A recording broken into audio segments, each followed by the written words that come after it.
राजस्थान के सिरोही में आज बहरोड के विधायक बलजीत यादव ने अपने समर्थकों के साथ दौड़ लगाई। उन्होंने सिरोही के सरजावा दरवाजे समेत कई जगह से गुजरते हुए करीब 1 घंटे तक दौड़ लगाई और युवाओं से आह्वान किया। चपरासी नहीं है, झाड़ू भी नहीं लग पा रही है और प्राइवेट बड़े बड़े स्कूल में मजबूर है किसान ईमानदार आदमी अपने बच्चे को पढ़ाने को भारी भरकम फीस से लुट रहा है वो किसान मजदूर मेहनत कश व्यक्ति। तो राजस्थान की सरकार जयपुर में मेट्रो चला रही है कि 10,000 करोड़ इस फेज में खर्च होंगे, 5,000 करोड़ इस फेज में खर्च होंगे और बरसों से वो मेट्रो खाली दौड़ रही है, खाली। उस पर रोज कितना ही खर्चा सरकार को चलाने के लिए करना पड़ रहा है। अरे जब कोई बैठ ही नहीं रहा इस मेट्रो में, इसकी जरूरत ही नहीं है, इस मेट्रो की जरूरत है तो जरूरत है किसान और मेहनत कश के बच्चे को नौकरी की जरूरत है और किसान को उसकी फसल के उचित दाम की जरूरत है, उसके खेत को पानी की जरूरत है, उसको बिजली की जरूरत है, उसको खाद की जरूरत है कि मुहैया कराए सरकार। अरे मेरे राजस्थान का किसान आबाद हो गया तो पूरा हिंदुस्तान आबाद हो जाएगा। लेकिन सरकार बजट वहां खर्च करती है जहां पे कमीशन मिलता है, क्योंकि अगर जवान को नौकरी देंगे तो उसमें कमीशन नहीं मिलेगा और मेट्रो लाएंगे तो बड़े बड़े ठेकेदार आएंगे, फिर मोटा मोटा कमीशन मिलेगा। ये खेल राजस्थान में चल रहा है। इन तमाम मांगों को लेके मैं आज मेरे यहाँ सिरोही की धरती पे आया। आप सब भाइयों ने स्नेह दिया, इतना साथ दिया, इसके लिए तहे दिल से सभी भाइयों का शुक्रिया अदा करता हूँ, आपका आभार व्यक्त करता हूँ और आपको विश्वास दिलाता हूं जीवन में कभी भी आपको बलजीत यादव की जरूरत होगी, आप बलजीत यादव को आवाज दोगे तो ये बलजीत यादव आपके बीच में खड़ा मिलेगा। आपको हमेशा हमेशा के लिए विश्वास दिलाता हूं। और निश्चित रूप से मैं जब शुरुआत मैंने की तो लोगों ने पूछा 200 विधानसभा को आप जानते नहीं हो, आप जाओगे कैसे?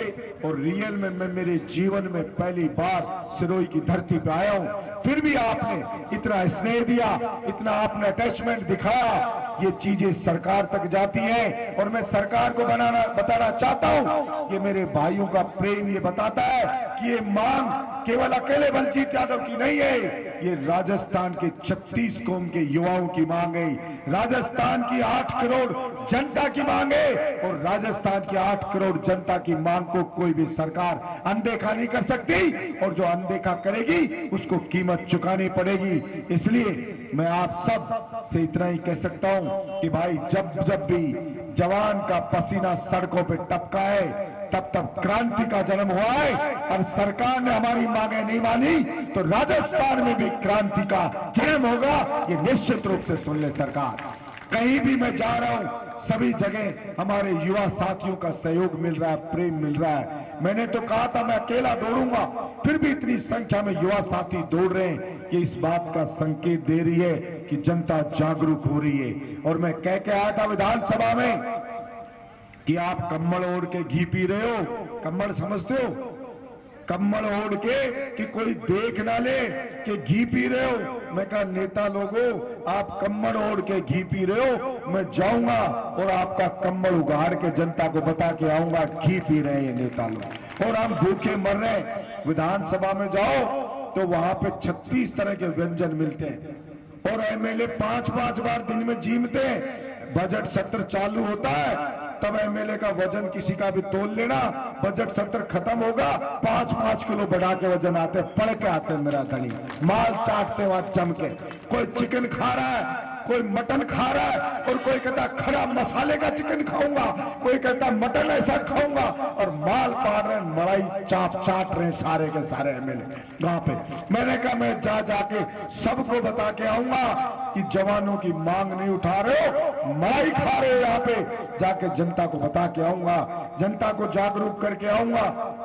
सेंट्रल गवर्नमेंट से भी हमने मांग की कि सेना में भर्ती एक साल में पहले 80,000 से 1 लाख जवान भर्ती होते थे और जवान जाते थे दौड़ भाग कूद करके, स्टेमिना जिसमें ज्यादा होता उस सेना में सेलेक्ट होता था। लेकिन अभी भर्तियां बंद है। अभी चालू की है तो क्या चालू की? अग्निवीर 4 साल के लिए भर्ती करेंगे, 1.5 साल ट्रेनिंग होगी, 18,000 तनख्वाह देंगे और 2.5 साल में 21 साल के बच्चे को कहते हैं रिटायरमेंट में भेज देंगे। आप सोचो 2.5 साल नौकरी करके 21 साल का बच्चा रिटायर होगा तो फिर वो क्या खिलाएगा अपने बच्चों को? ना घर का रहेगा ना घाट का रहेगा। मैंने राजस्थान की सरकार से कहा, अरे मेरे बहरोड में कांस्टेबल की परीक्षा हुई तो 35,000 बच्चों का सेंटर आया था। रीट की परीक्षा हुई तो 35,000 का सेंटर आया था। मैंने होटल वालों ने वहां पे रेट लिस्ट बढ़ा दी थी कि भाई कमाई करेंगे खूब, ऐसे रेट में कमरा देंगे। मैंने कहा 1 रुपया भी किसी को लूटने नहीं दूंगा।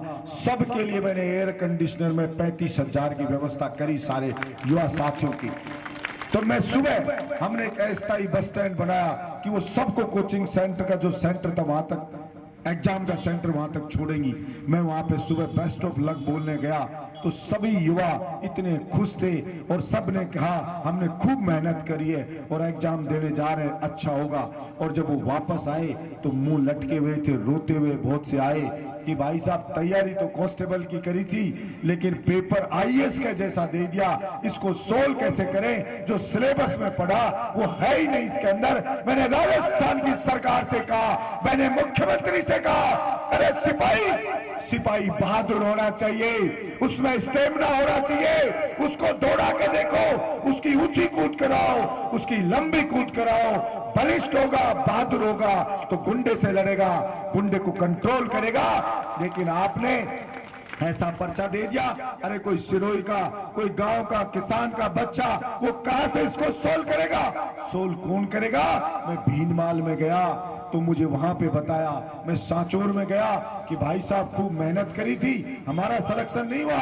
और 2 ट्रक चलाने वाले थे, 10-10 लाख में पेपर खरीद के लाए, ट्रक चलाने वाले पुलिस कांस्टेबल बन गए और 16 घंटे पढ़ने वाला छात्र रोता हुआ अपने घर आ गया। ऐसा न्याय चल रहा है यहाँ पे। मैंने सरकार से कहा, अरे एक खून की सजा अगर फांसी हो सकती है तो लाखों जवानों के सपनों का खून करने वाले इन पेपर लुटेरों को एनकाउंटर में उड़ा देना चाहिए सरकार को, तब जाके कंट्रोल होगा।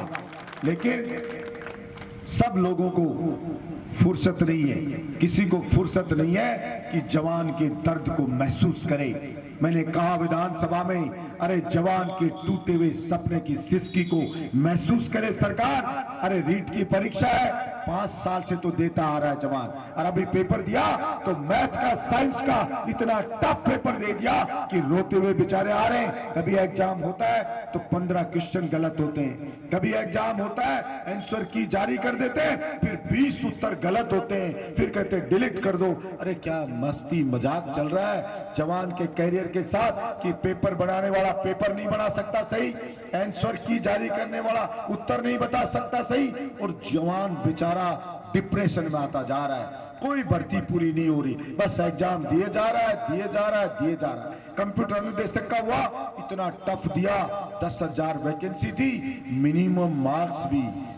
मार्क्स भी ले ही ले पाए, मात्र 7,000 बच्चे पास हुए, 3,000 तो खाली ही रहेगी। इतना टफ पेपर दे रहे हैं सारे।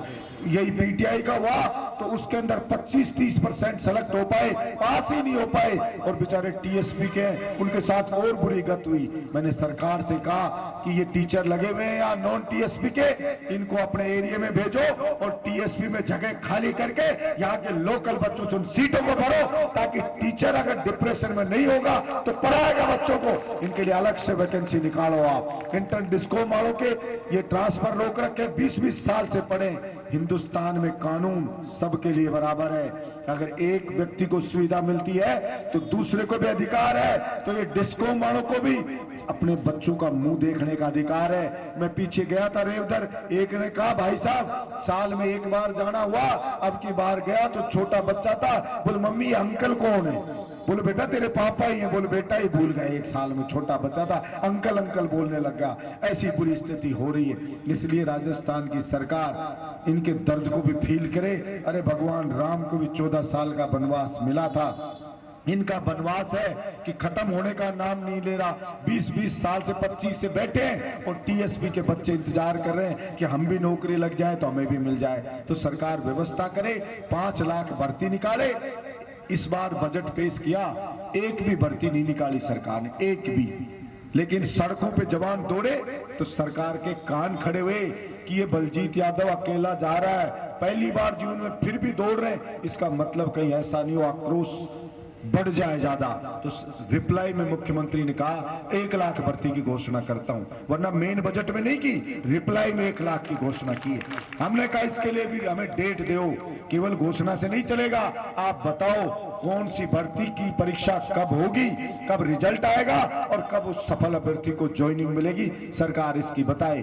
अभी सीएचओ का एग्जाम हुआ, 87% बोले पेपर आउट हो गया, फिर सरकार क्या कह रही है, नहीं नहीं आउट नहीं हुआ, 100% क्वेश्चन सही नहीं थे, इसमें 87% थे वही आए। अरे 87% आ गए, अब 87 तो परसेंटेज ही नहीं जाएगी, तो कहां से सेलेक्ट होगा बच्चा जो एग्जाम देकर गया। इसलिए घोर अन्याय हमारे साथ हो रहा है। 75 साल से लुटते पिटते कुटते आ रहे हैं, कोई सुनवाई करता नहीं है। इसलिए भाई जब बिल्कुल बात नहीं मानी तो 2 ही रास्ते थे, या तो आत्मदाह कर लो और या जनता को जाके जगाओ। हम गांधी को मानने वाले लोग हैं, गांधी ने भी कहा था अंत में करो या मरो, तो करो या मरो की स्थिति आ गई है। मैं विश्वास रखता हूं सरकार चेतेगी, सरकार हमारे सीने में धधकती हुई आग को महसूस करेगी और हमारी मांगों को पूरा करेगी, यही मुझे विश्वास है। आप सबने, क्योंकि आप पढ़ाई कर रहे हो, मेरा भी मन नहीं करता है आपका पढ़ने का समय कि आप यहाँ सड़कों पे दौड़ो, लेकिन आपका बड़प्पन है, आप आए। मैं भी चाहता हूँ कम से कम आपका समय खराब हो, पढ़ने का समय है। मैं मेरी वाणी को विराम देता हूँ और आप सबको बारंबार धन्यवाद देता हूँ।